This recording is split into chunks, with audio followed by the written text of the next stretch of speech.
Hello students, I am Meenakshi Biyani और आज हम नेशनल इनकम करेंगे। आपको मैंने पिछले वीडियो में कहा था कि हम नेशनल इनकम के जो अलग अलग मेथड्स होते हैं कैलकुलेशन ऑफ नेशनल इनकम, जिसके ऊपर 100% शॉर्ट एक क्वेश्चन आता है, वो आज हम करेंगे। मैंने आपको ये बात पहले भी कही थी, तो इस वीडियो में हम उसको एक्सप्लेन करेंगे। 3 मेथड्स होते हैं कैलकुलेशन ऑफ नेशनल इनकम के: product method, income method and expenditure method. ये 3 मेथड्स होते हैं, तो मैं आपको इन सब के बारे में बताऊंगी। सबसे पहले हम शुरू करते हैं। जैसे प्रोडक्ट मेथड क्या होता है? Sum total of value addition in a country. Value addition मतलब जितना गुड्स एंड सर्विसेज प्रोड्यूस हो रही है किसी भी कंट्री के अंदर में, उनको हम सम टोटल करते हैं कि उनकी जो मार्केट वैल्यू है उसके बेसिस पे हम नेशनल इनकम कैलकुलेट करते हैं। दूसरा जो होता है वो सम टोटल ऑफ इनकम जो कि जनरेट हो रही है किसी भी इकोनॉमी के अंदर में, उसके बेसिस पे हम करते हैं।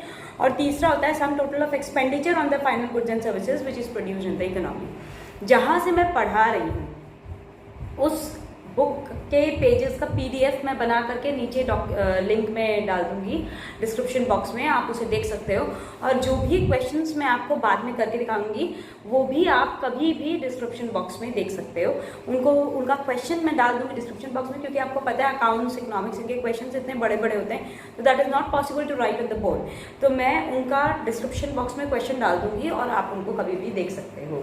सबसे पहले मैं प्रोडक्ट मेथड बताती हूँ। प्रोडक्ट मेथड से हम कैसे कैलकुलेट करते हैं? तो वैल्यू एडेड मैंने बताया था आपको नेशनल इनकम में, वो हमारे क्या होता है, कितनी प्रोड्यूसिंग एंटरप्राइजेस हैं और टोटल कितना आउटपुट जनरेट हो रहा है किसी भी अकाउंटिंग ईयर में। ठीक है, इसको यानी कि नेट आउटपुट मेथड भी कह सकते हैं या इंडस्ट्रियल ओरिजिन मेथड भी कहा जाता है इसको। और यहाँ पे जितनी भी प्रोड्यूसिंग एंटरप्राइजेस होती हैं, कितने गुड्स एंड सर्विसेज को प्रोड्यूस करी डोमेस्टिक टेरिटरी के अंदर में, कंट्री में, वो आता है। इसको हम GDP एट MP कहते हैं, यानी कि जितने गुड्स एंड सर्विसेज प्रोड्यूस हुए हैं इकोनॉमी के अंदर में वो होते हैं GDP एट MP। शुरुआत होती है मेरी कहाँ से? GDP एट MP से। ठीक है, यहाँ से हम इसको शुरू करते हैं। अब वैल्यू एडेड का मतलब होता है कि value of output minus intermediate consumption. क्या होता है? वैल्यू एडेड होता है मेरा value of output minus intermediate consumption. कितना कंज्यूम कर रही हूँ, समझ में आया? जितना मेरा आउटपुट है माइनस जितना मैंने कंज्यूम कर लिया, तो ये होता है मेरा वैल्यू ऑफ वैल्यू एडेड। तो वैल्यू ऑफ आउटपुट हम कैसे निकालते हैं? जितनी टोटल सेल्स हो रही है, लेकिन कंडीशन अप्लाइड होती है। वैल्यू ऑफ आउटपुट सेल्स के बराबर में तब होगी जब मेरे जितने गुड्स बन रहे हैं वो सारे के सारे बिक जा रहे हैं, कुछ भी क्लोजिंग स्टॉक नहीं बच रहा है। एंड इन केस अगर क्लोजिंग स्टॉक बचता है तो वैल्यू ऑफ आउटपुट होता है sales plus change in stock. यानी कि चेंज इन स्टॉक क्या होता है? Sales plus opening stock minus closing stock. तो दो चीजें होती हैं, value of output is equal to sales. Sales के बराबर में क्या होगा? If entire stock is sold, सब कुछ बिक जा रहा है, no closing stock is left. और अगर क्लोजिंग स्टॉक रहता है तो value of output is equal to sales plus delta stock. Delta stock क्या होता है? Sales plus change in stock. Delta stock हम कैसे निकालते हैं? तो मैं आपको बताती हूँ। डेल्टा स्टॉक जो मेरा निकलता है वो होता है closing stock minus opening stock करके हम उसको डेल्टा स्टॉक निकालते हैं। डेल्टा स्टॉक होता है मेरा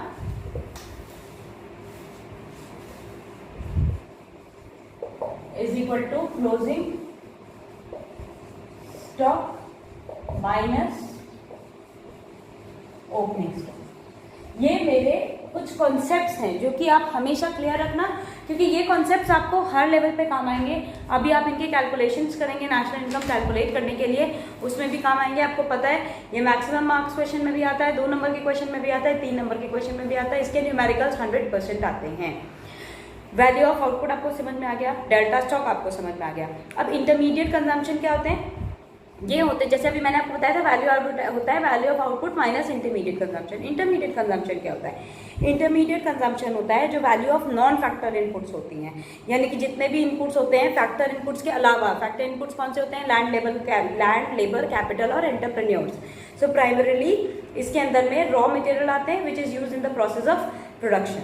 ठीक है। तो आपका ये चीज़ होता है वैल्यू एडेड। अब जैसे मान लीजिए इसका एक एग्जांपल देती हूँ, फ्लावर मिल है, वो वीट पहले खरीद के लाता है, 600 रुपये में वो गेहूँ खरीद करके लाया और उसने उसको बेच दिया फ्लावर को 800 रुपये में। वैल्यू एडेड कितना हुआ? 600 माइनस 800, 200 रुपये का। समझ में आया क्या चीज़ होती है? अब मान लीजिए बेकर ने 800 रुपये का वो आटा खरीदा, उससे उसने ब्रेड बना करके 1000 रुपये में शॉपकीपर को बेच दी। तो यहाँ पे वैल्यू एडिशन कितना हुआ बेकर का? 200 रुपये का। 1000 माइनस 800, 1000 माइनस 800। जो शॉपकीपर है उसने फिर से ब्रेड खरीदी 1000 रुपीज़ में और उसने वो सेल हाउस होल्ड्स को 1200 रुपये में बेच दी।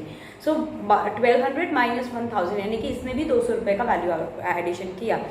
तो टोटल वैल्यू एडिशन वीट से लेकर के अल्टीमेट कंजम्पशन तक, यानी कि जब तक वो हाउस होल्ड्स पे गया, कितना टोटल वैल्यू एडिशन हुआ है?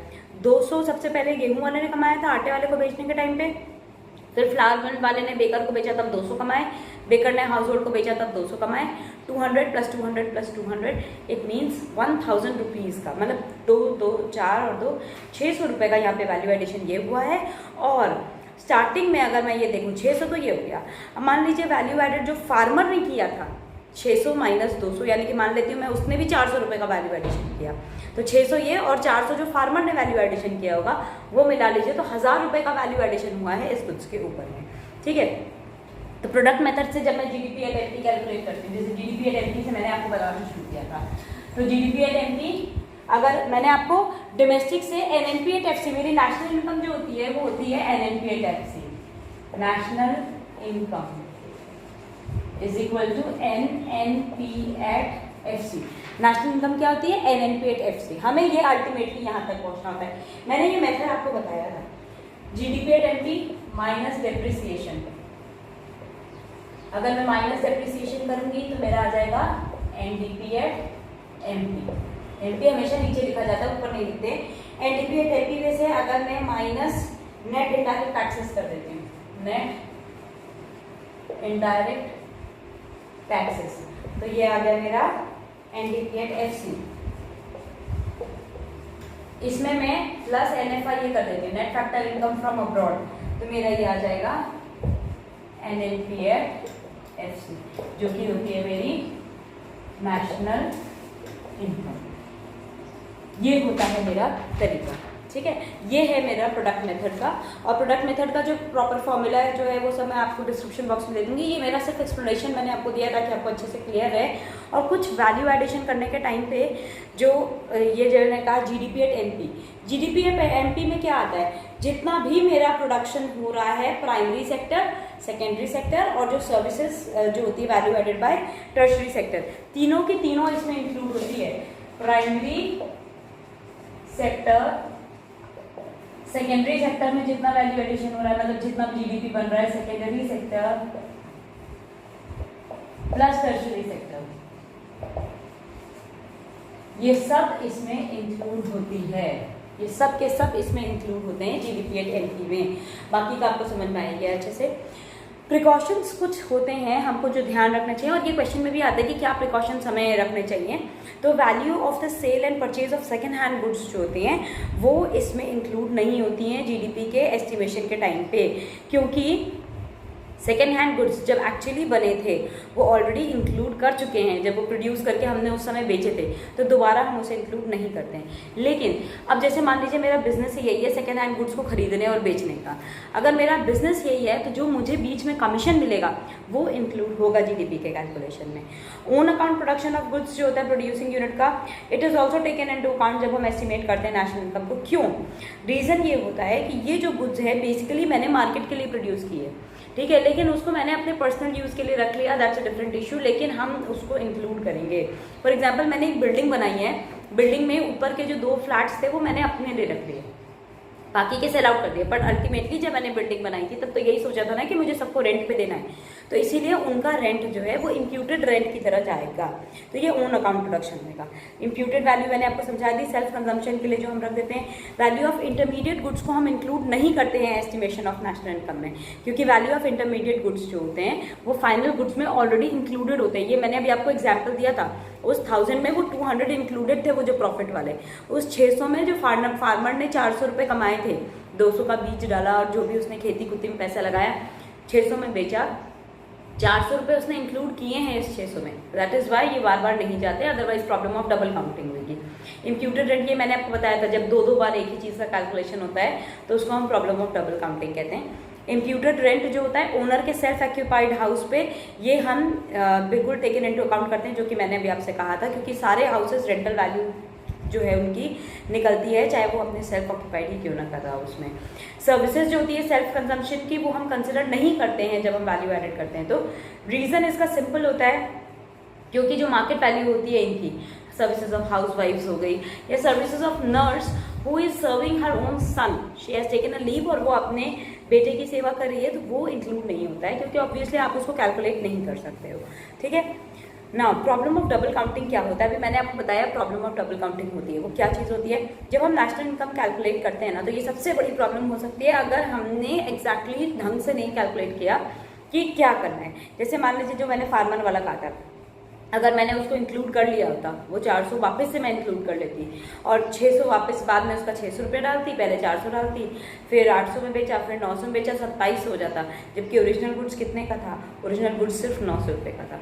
तो वो 2700 में और 900 में बहुत अंतर होता है, तो हमारा GDP बहुत ज़्यादा दिखता, बट एक्चुअल ग्रोथ जो होती वो उसके हिसाब से 1/3 भी नहीं होती, तो इसीलिए हम उनको नहीं कर सकते। This is a problem of double counting, और उसको अवॉइड करने के लिए इसीलिए फाइनल गुड्स एंड सर्विसेज को इंक्लूड किया जाता है GDP कैलकुलेशन। मैंने यहाँ पे जो कहा GDP एट एनपी का मतलब यही होता है कि अल्टीमेटली जितना डोमेस्टिक प्रोडक्ट प्रोड्यूस हो रहा है इसके अंदर में, लास्टली जब वो बेचने के लिए आपके हाउस होल्ड के पास जाता है, खाली वही पार्ट इंक्लूड होता है इसके अंदर में, और नहीं इंक्लूड करते हैं। जो फार्मर ने बेचा, उसको बेचा, वो सब हम नहीं डालेंगे।